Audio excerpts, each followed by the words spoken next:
బాలుని మాటలు అంటున్న ప్రభావతికి వార్నింగ్ ఇచ్చిన మీనా. కోపంలో బాలు మీద చేయలేపిన ప్రభావతి. అసలు ఇదంతా ఎలా జరగబోతుందో తెలుసుకోవాలనుకుంటే ఇప్పుడే మన ఛానల్ని సబ్స్క్రైబ్ చేసుకొని పక్కనే ఉన్న బెల్ ఐకాన్ని క్లిక్ చేయండి. మనోజ్ వల్లే తన ఫ్రెండ్ వాళ్ళు వెళ్ళిపోయారని చెప్పేసి బాలుకి చాలా కోపం వస్తుంది. అప్పుడు మనోజ్ వైపు చూసి, ఏంట్రా ఇప్పుడు నీకేం కావాలి అని అడిగితే, నేను నా టిఫిన్ పెడితే నేను వెళ్ళిపోతాను ఆఫీస్కి, నాకు చాలా పని ఉంది అని చెప్పేసి అంటాడు మనోజ్. అప్పుడు బాలు, టిఫినే కదా కావాలి, ఉండు అని చెప్పేసి పెసరట్టు తీసుకొచ్చి, తినరా బాగా తిను అని చెప్పేసి నోట్లో కుక్కేస్తాడు. విపరీతంగా నోట్లో కుక్కేసిన తర్వాత రోహిణి అంటుంది, బాలు ఆపు, ఏంటి ఆవేశం, ఎందుకింత ఆవేశం, తినేవాళ్ళని లేచి వెళ్ళిపోయేలా చేయడం సంస్కారం కాదు అన్నప్పుడు ఇలా గొంతుకు అడ్డం పడేలా కుక్కడం కూడా అస్సలు సంస్కారం కాదు అని అనగానే బాలుకి, మీనాకి, శృతి అలాగే రవికి కూడా చాలా కోపం వస్తుంది. అప్పుడు బాలు, సంస్కారం గురించి మీరు మాకు అస్సలు నేర్పకండి, నువ్వు మీ ఆయన చేసిన ఘనకార్యాలు చాలు, ఇప్పటికే చాలా చూసాము. పార్లర్ అమ్మ, మా అమ్మకి నేను మిమ్మల్ని నెత్తి మీద పెట్టుకుంటున్నదేమో కానీ మాకేం అలా ఉండదు. ఎప్పుడు చూడు ఏదో ఒక పిచ్చి పని చేస్తూనే ఉంటారు, లక్షలు లక్షలు మింగుతూనే ఉంటాడు. మా ఫ్రెండ్ ఎంతో ప్రేమగా పాపం వాళ్ళ మామయ్య వాళ్ళు కాశీ వెళ్ళారని చెప్పేసి వచ్చి ప్రసాదం ఇచ్చేసి వెళ్ళిపోతాను అన్నారు. నేనే పాపం పోన్లేరా కూర్చో టిఫిన్ తినేసి వెళ్ళు అంటే వాళ్ళు కూర్చున్నారు, కేవలం నా కోసమే కూర్చున్నారు అంతే తప్ప మీరు చేసే అవమానాన్ని భరిస్తుండడానికి అవసరం వాడికి ఏంటి, అసలు ఉండాల్సిన అవసరం ఏమి లేదు కదా. అలాంటిది వీడి పైనుంచి గేదెలు అరుస్తూ ఉంటే పాపం వాడికి ఎంత బాధ కలుగుతూ ఉంటుంది, ఆ మాత్రం తెలీదా. అప్పుడు నీ నోరేమైపోయింది, అప్పుడు పడిపోయిందా నీ నోరు, ఆపండి ఇంటికి చుట్టాలు వచ్చారు కదా అలా చేయడం తప్పు అని చెప్పలేకపోయావా పార్లరమ్మ, ఇప్పుడు నాకు నీతులు చెప్తున్నావా అని నిలదీస్తాడు బాలు. అప్పుడు రోహిణి గొంతు మూగబోతుంది, ఏమీ మాట్లాడకుండా మొహం తిప్పేస్తుంది. అప్పుడు మీనా అంటుంది, వీళ్ళకే తెలుసు సంస్కారం గురించి, చూడండి మీరు ఒక మాట అనగానే ఎంత సైలెంట్గా అయిపోయింది, ఒక మాట కూడా నోట్లోంచి రావట్లేదు. ఈవిడ మళ్ళీ ఏదో కబుర్లు చెప్తుంది.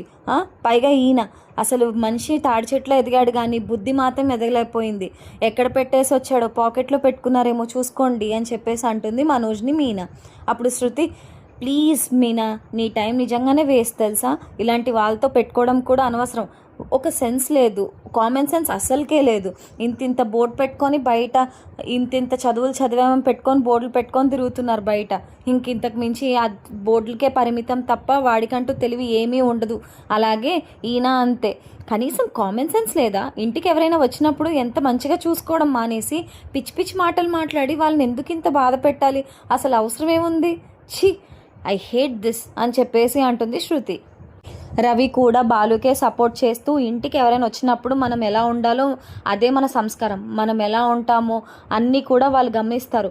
వాళ్ళేమీ పాపం కూర్చున్నారు, ఎంతో బ్రతిమాలితే మొత్తానికి తిందామని కూర్చున్నారు, నువ్వేమో పైనుంచి పిచ్చి వాళ్ళ అరుస్తూనే ఉన్నావు. ఆ మాటలకి పాపం వాళ్ళు వెళ్ళిపోయారు, ఏమనుకుంటారా, అసలు నీకు బుర్ర ఏమైనా పని చేస్తుందా, అంత ఎదిగావన్నయ్య, ఆ మాత్రం తెలీదా నీకు అని చెప్పేసి అడుగుతాడు రవి కూడా మనోజ్ని. అప్పుడు బాలు మొదలు పెడతాడు, అసలు వీడికి బుద్ధి ఉంటేనే కదా, చిన్నప్పటి నుంచి అంతే, పెళ్ళైన తర్వాత ఇంకా బాగా పెరిగింది.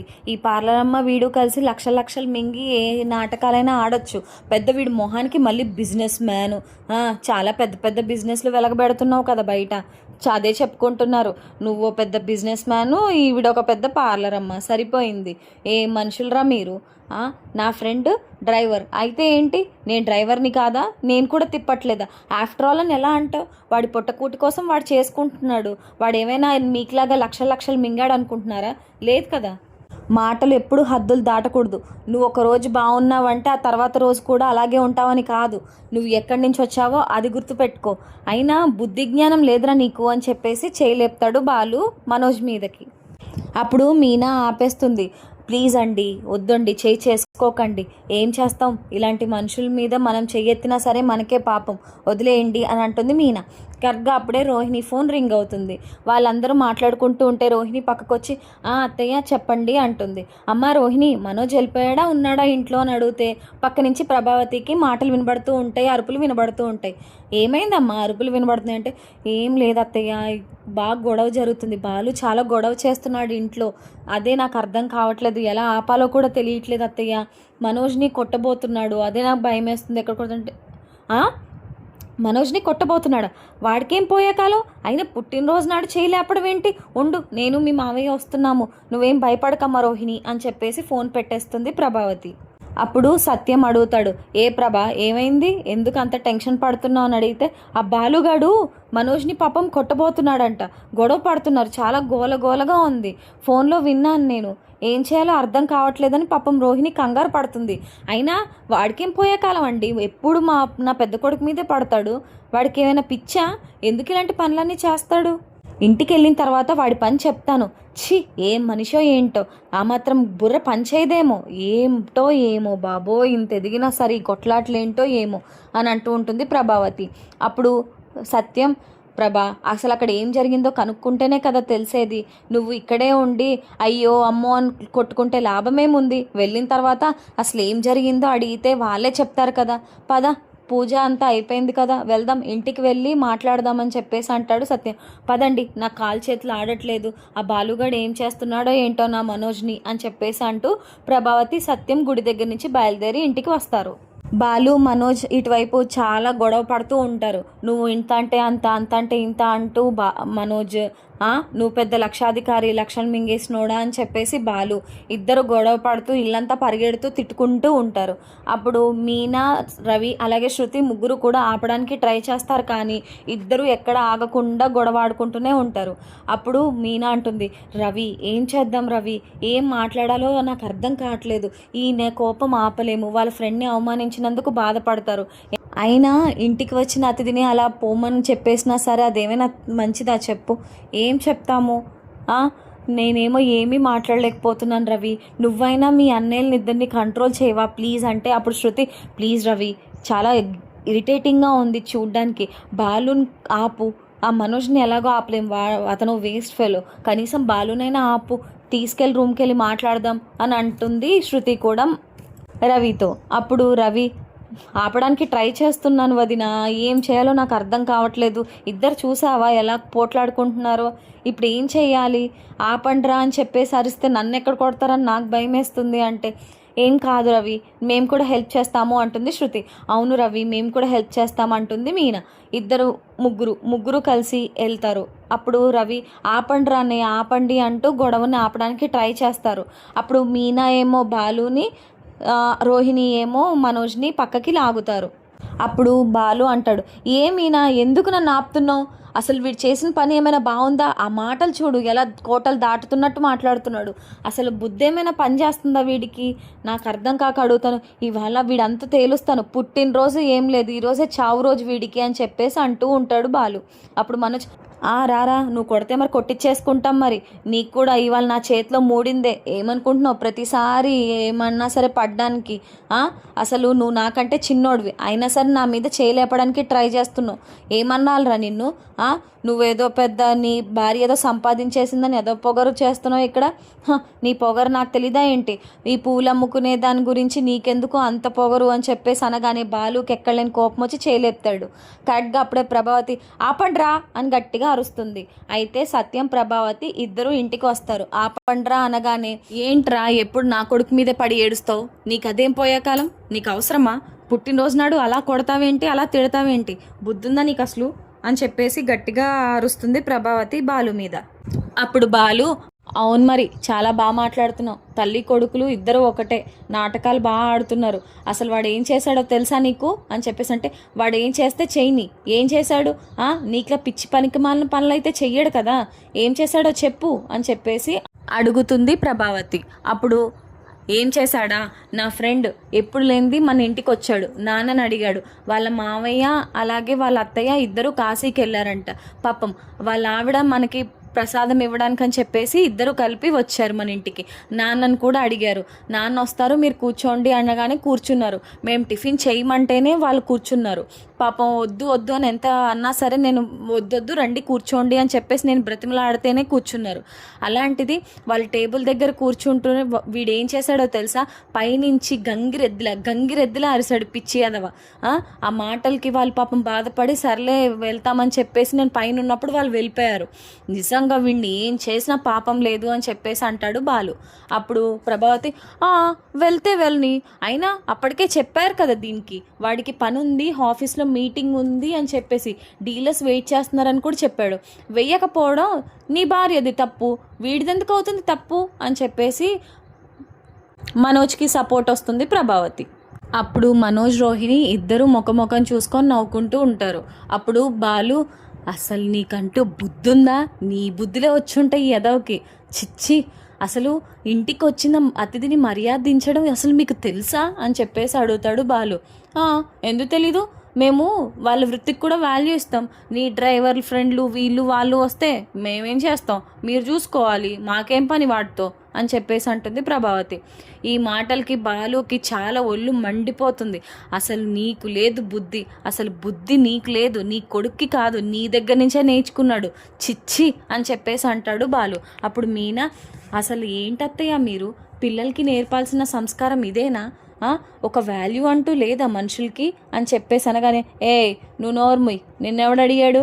ప్రతి వాళ్ళు నాకు చెప్పేవాళ్ళే, నాకు తెలుసు ఏది ఎలా చేయాలో ఏది ఎలా చేయకూడదు, నువ్వేం చెప్పాల్సిన అవసరం నాకు లేదు అని చెప్పేసి అంటుంది ప్రభావతి మీనాని. అప్పుడు శృతి, ఏంటి ఇంత వల్గర్గా ఉంటారా మీరు, చిచ్చి, అసలు కామన్ సెన్స్ అంటూ ఏం లేదా? అసలు ఏం మాట్లాడుతు, నేను చూశాను కల్లారా, అసలు బుద్ధుందా వీళ్ళకి? అసలు ఎంత దారుణంగా మాట్లాడారో తెలుసా?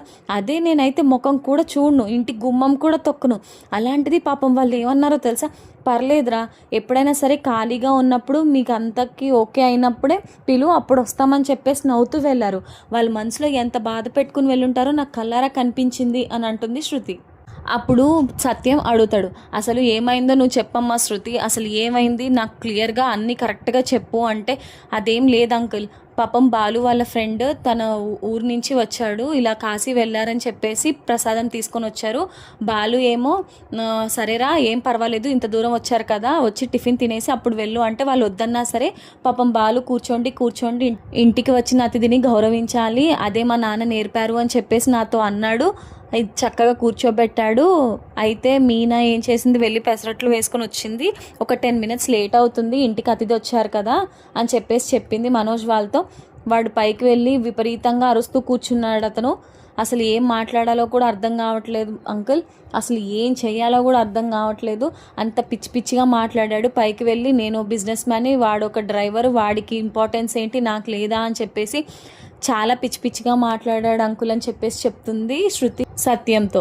అయితే సత్యంకి చాలా కోపం వస్తుంది. అసలు దీడికి అసలు ఏ బుద్ధి లేదు, ఎవరితో ఎలా మాట్లాడాలో కూడా లేదు, అయినా అంత మెంటల్గా చేస్తే ఎలారా, పిచ్చివాడు అనుకుంటారు నిన్ను, అసలు బుద్ధి ఉందా నీకు, మీ అమ్మలాగే తయారవుతున్నావు రోజు రోజుకి అనగానే ప్రభావతి, నాకులా తయారవుతున్నాడు, నా కొడుకులా నాకులా ఉండక ఇంకెవరిలా ఉంటాడు, అయినా వాడు ఏం తప్పు చేశాడని అందరూ వాడి మీదకి వెళ్ళిపోతున్నారు అని అంటుంది.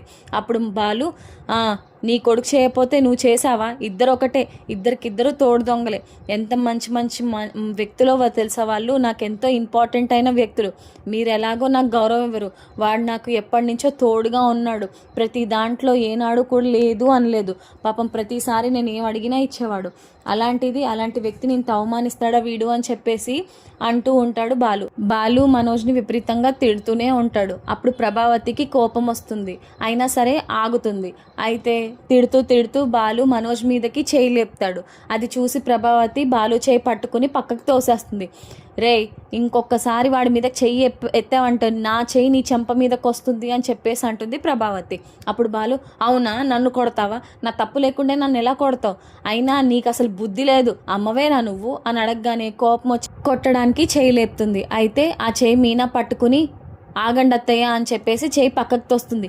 ఏంటే నీకు ఇంత ధైర్యం ఎక్కడి నుంచి వచ్చింది, నా చెయ్యే పట్టుకుంటావా, నా చెయ్యి పట్టుకుంటావా అంటే, మీ చెయ్యే నేను పట్టుకుంటాను, ఏంటి ఇప్పుడు ఏమైంది, మీ చేయి పట్టుకుంటే ఏమైపోతుంది, అసలు మీకు చెప్పేది అర్థం కాదా, నా భర్త ఎంతో గౌరవించే వ్యక్తి, అలాంటిది అతన్ని ఎంతో బాధ పెట్టారు, వాళ్ళ ఫ్రెండ్స్ మన ఇంటికి రావడం తప్ప, మీ ఫ్రెండ్ చింతామణి వాళ్ళందరూ మన వెనకాల గొయ్యలు తవ్వే వ్యక్తులేగా, వాళ్ళందరూ వస్తే మాత్రం టీలు కాఫీలు పెట్టి సాగనంపుతూ ఉంటారు కదా, అలాంటిదే వాళ్ళ ఫ్రెండ్ కూడా వస్తే తప్పేముంది, వచ్చి చక్కగా 4 మాట్లాడు, మంచి మాటలే మాట్లాడతారు వాళ్ళు, లేనిపోనివన్నీ మీకులా మాట్లాడరు, అలాగే కుట్రలు పన్నరు, మీకు అసలు బుద్ధి ఏమైనా ఉందా, ఇన్నాళ్ళు నేనేం మాట్లాడలేదనేది కదా మీకు ఇంత పొగరు, అసలు ఏం మాట్లాడుతున్నారో మీకైనా తెలుస్తుందా, ఇంటికి వచ్చిన అతిథిని ఎప్పుడు గౌరవించాలని మామయ్య చెప్తూ ఉంటారు, ఆ మాత్రం తెలీదా, ఆ మాత్రం సంస్కారం లేదా మీకు, నా భర్త మీదకి చేయలేపడానికి మీకు అసలు ఏ అధికారం ఉందని,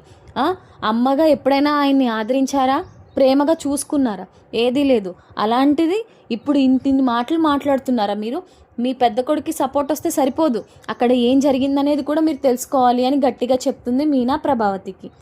ఏంటే నువ్వు నాకు చెప్పడం ఏంటి? నన్ను ఎదిరిస్తున్నావేంటి? ఉన్నదే కదా చెప్పాము. వాడెవడో కోసం నా కొడుకు పస్తులుండడం ఏంటి, నా కొడుకు వెయిట్ చేయడం ఏంటి అని అనగానే బాలు, మీనా వీళ్ళకి ఎంత చెప్పినా అనవసరం అని చెప్పేసి అంటే, ఏంట్రా అనవసరం? ఏంటి అనవసరం? మాట్లాడే విధానం కూడా రాదా మీ ఆవిడికి? ఉన్నదే కదా మేము మాట్లాడేది, అందులో తప్పేముంది అనగానే సత్యంకి విపరీతమైన కోపం వస్తుంది. ఏ ప్రభావతి, నోరు ముయ్, నువ్వు ఇంకా నోరు మూసుకో. ఏం మాట్లాడుతున్నావు? ఇందాక నుంచి వింటున్నాను నేను. ఎలా మాట్లాడాలో కూడా తెలీదా నీకు వ్యక్తులతో? ఇంటికి వచ్చిన అతిథిని దేవుడిలా చూడాలి అని చెప్పేసి నేనే 100 సార్లు చెప్తాను. అది మీకు తెలుసో లేదో? ఇన్నాళ్ళు కాపురం చేస్తున్నావు, నీకు మాత్రం తెలియకుండా పోయింది. అసలు నీ కొడుక్కి బుద్ధి జ్ఞానం ఏమైనా ఉందా? అసలు పిచ్చేమైనా ఎక్కిందా? వాళ్ళ ముందు అలా ప్రవర్తిస్తే ఏమనుకుంటారు వాళ్ళు? పాపం వాళ్ళు అసలు మామూలుగా మన ఇంటికి ఎక్కువ రారు. అలాంటిది మన ఇంటికి వచ్చి ప్రసాదం ఇచ్చి నా కోసం ఆగారు అంటే పాపం ఏదో చెప్పాలనుకునే కదా వచ్చారు. అది కూడా చెప్పనివ్వకుండా ఎంత పిచ్చి పని చేశాడు నీ కొడుకు. అయినా నీకు బుద్ధి లేదు. మళ్ళీ వాడినే సమర్థించుకుని వస్తున్నావు కదా. అసలు నిన్ను వెయ్యాలి చెంప మీద ఒకటి అనగానే, ఏమండి అంటే నోరు ముయ్యమని చెప్పానా అని చెప్పేసి గట్టిగా అరుస్తాడు సత్యం. నువ్వే గనక ఇలా మాట్లాడుతూ ఉంటే నేను నిన్ను కొడతాను. నోరు మూసుకో. ఇంకా బాగా ఎక్కువ మాట్లాడుతున్నావు. ఒక వ్యక్తిని గౌరవించడం నేర్చుకో, వాళ్ళ వృత్తి ద్వారా కాదు, ఆ వ్యక్తి మనతో ఉండే విధానం ద్వారా. అసలు నీ కొడుకు ఆ మాత్రం బుద్ధి లేదా? ఇలాంటివి చెప్పుకోవడం మానేసి వాడిని సమర్థించుకుని వస్తున్నావు. నీకంటూ బుద్ధి జ్ఞానం ఏమైనా ఏడ్చిందా? చిచ్చి, ఏరా మనోజ్, నీకేమైనా పిచ్చి పట్టిందా? అలాగే నేను నడుచుకునేది అవతల వ్యక్తులతో. నిన్నే గనక వాళ్ళ ఇంటికి వెళ్ళిన తర్వాత నిన్ను కూడా అలా అంటే నువ్వేం చేస్తావు అంటే, నేనెందుకు నాన్న వాళ్ళ ఇంటికి వెళ్తాను అంటాడు మనోజ్. నువ్వు వెళ్తావని కాదురా, ఎప్పుడైనా సరే నువ్వు బిజినెస్ మ్యాన్ అన్న ఊహ నుంచి బయటికి రా. బిజినెస్ మ్యాన్ అయినా ఆఖరికి ఏ కూలివాడైనా సరే అందరినీ గౌరవించడం నేర్చుకోవాలి. ఆ బుద్ధి మీ అమ్మ నీకు ఎలాగో పెట్టలేదు, ఇక నుంచి అయినా నేర్చుకో. ఏమా రోహిణి, అసలు నీకైనా ఏమైనా బుద్ధి జ్ఞానం ఉందా? అవసరమా? కనీసం చెప్పుకోవా మీ ఆయనతో, ఏమండి వచ్చారు కదా సైలెంట్గా ఉండాలి, తప్పు అలా ఏం మాట్లాడకండి, ఎంతసేపు అండి, ఒక 10 నిమిషాలు ఆగితే వేసిస్తుంది కదా అని కనీసం నువ్వైనా బుద్ధి చెప్పుకోవాలి కదమ్మా రోహిణి. అలాంటిది నువ్వు కూడా వాడినే సమర్థిస్తూ ఉంటే వాడికి కొమ్ములు రావా? ఎలాగో వాళ్ళ అమ్ముంది వాడిని సమర్థించుకుని వెనకాలేసుకుని తిరగడానికి. కనీసం నువ్వైనా మంచి చెడు ఏంటో చెప్పడం తెలీదా నీకు అని అడుగుతాడు సత్యం రోహిణిని. అప్పుడు రోహిణి, అలా కాదు మావయ్య, ఆయన బిజీగా ఉంది, నేను వెళ్ళాలి, డీలర్స్ వెయిట్ చేస్తున్నారు అంటే ఇంకా నేను కూడా ఆయనతో పాటే సర్లే పాపం డీలర్స్ వెయిట్ చేస్తున్నారు కదా అంటే, ఇంకా ఆపమ్మా, సమర్థించుకోవడానికి నువ్వు కూడా మొదలు పెట్టావు, వద్దు ఇంకా ఆపే, నాకు అస్సలు రీజన్స్ చెప్పకు. వాడికి ఎలాగో బుద్ధి లేదు, ఏ కారణం నాకు చెప్పనాల్సిన అవసరం ఏమీ లేదు, ఏమీ వద్దు అని చెప్పేసి అంటాడు సత్యం. అప్పుడు మీనా, చూడండి మావయ్య ఎంత బాధగా ఉందో, వాళ్ళు నవ్వుతూనే వెళ్ళరు కానీ లోపల ఎంత బాధగా ఉంటుందో తెలుసు కదా. పాపం ఏమనుకుంటారో ఏంటో, నాకు చాలా బాధగా ఉంది, నేను వెళ్ళాలనుకుంటున్నాను వాళ్ళ ఇంటికి అని చెప్పేసి అంటుంది మీనా. నువ్వే కాదమ్మా మీనా, నేను బాలు కూడా వస్తాం, ముగ్గురు కలిసి వెళ్దాం. దీనికి ఎలాగో సిగ్గు లేదు, కనీసం మనకైనా ఉండాలి కదా, అతిథి దేవో భవ అన్నారు, పాపం వాళ్ళు ఎంత బాధపడి ఉంటారో అని అంటాడు సత్యం. అప్పుడు బాలు, మనమంతా కాదు నాన్న, వీడిని తీసుకెళ్ళి వాడు కాళ్ళ మీద పడేయాలి, సిగ్గు లేదు వీడికి అని చెప్పేసి అంటాడు బాలు. అప్పుడు సత్యం, వద్దు బాలు, ఇలాంటి వాళ్ళకి ఎంత చెప్పినా సరే అర్థం కావు, బుర్రకెక్కవు. మీ అమ్మ ఎలాగో వీడు కూడా అలాగే, కాబట్టి మనిషికి చెప్పినా ఒకటే, గొడ్డుకు చెప్పినా ఒకటే అన్నట్టు ఉంటుంది వీళ్ళతో అనగానే ప్రభావతి కోపంగా అలాగే బాధగా సత్యం వైపు చూస్తుంది. పైగా మనిషి పెరిగితే సరిపోదు, బుద్ధి కూడా రావాలి. ఆ బుద్ధి ఎలాగో వీడికి ఎప్పటికీ రాదు, ఎందుకంటే వాళ్ళమ్మ రానివ్వదు. వీడు చేసిన తప్పులను కూడా కప్పిపుచ్చి అంతా మంచిగా చేశాడు, నా కొడుకో అని తిరుగుతూ ఉంటుంది. ఏదో రోజు సర్వనాశనం అయిపోయేదాకా ఇది ఇలాగే చేస్తుంది అని చెప్పేసి అంటాడు సత్యం. అప్పుడు ప్రభావతి, మీరెందుకండి అలాంటి మాట్లాడుతున్నాడు నా కొడుకు మీద అంటే, నువ్వు నోర్ముయ్, చేతి పైకి ఎత్తి కొట్టానంటే ఇంకా మళ్ళీ 4 రోజులు లెగవు, కాబట్టి నువ్వు నోరు మూసుకో అని చెప్పేసి వార్నింగ్ ఇస్తాడు సత్యం ప్రభావతికి. అప్పుడు ప్రభావతి అక్కడి నుండి వెళ్ళిపోతుంది. ఇదేం సంతో నాకు అని చెప్పుకుంటూ. అప్పుడు రోహిణి, సారీ మావయ్య, వాళ్ళు జరిగిన దానికి నేను అలా అనుకోలేదు, ఇలా అవుతుందంటే, నువ్వు అనుకుంటేనే జరిగేలా ఉంటుందమ్మా విషయాలు, ఇలా ఏముండవు. అయినా నువ్వు ఆ మాత్రం ఆలోచించలేకపోయావా? తప్పు కదా. పాపం ఏం చేశారని వాళ్ళు, నువ్వైనా సరే ఏం కాదులే మనోజ్ అని చెప్పేసి సర్ది చెప్తే వాడు నోరు మూసుకునే కదా ఉంటాడు అని చెప్పేసి అనగానే సారీ మావయ్య అని చెప్పేసి రోహిణి అక్కడి నుండి వెళ్ళిపోతుంది. ఇంకా తర్వాత మనోజ్ కూడా వెళ్ళిపోబోతుంటే వీడో ఆడింగి అదవా చిచ్చి అని చెప్పేసి అంటాడు బాలు. ఏయ్ అంటాడు మనోజ్. అప్పుడు సత్యం రేయ్ పుట్టినరోజు అని చెప్పేసి ఆగాడు వాడు. లేదంటే ఇవాళ నువ్వు సచ్చావే, నోరు మూసుకొని పైకి పో లేదా ఆఫీస్కి పో, టైం అయిపోతుంది అని అంటున్నావు కదా, పోరా నువ్వు పో అని చెప్పేసి అంటాడు సత్యం. అయితే అప్పుడు సత్యం బాలు దగ్గరికి వెళ్ళి ఒరే పాపం రా వాళ్ళు, సారీ రా బాలు, ఇంట్లో అతిథి వచ్చిన తర్వాత ఇలా జరుగుతుందని ఎవరు అనుకుంటారు, నువ్వేమీ బాధపడకు, మనం వెళ్ళి ఏదో ఒకటి మాట్లాడదాంలే, పాపం మీ ఫ్రెండ్ ఏమనుకోకుండా ఉంటే అదే సంతోషం అని చెప్పేసి అంటాడు సత్యం.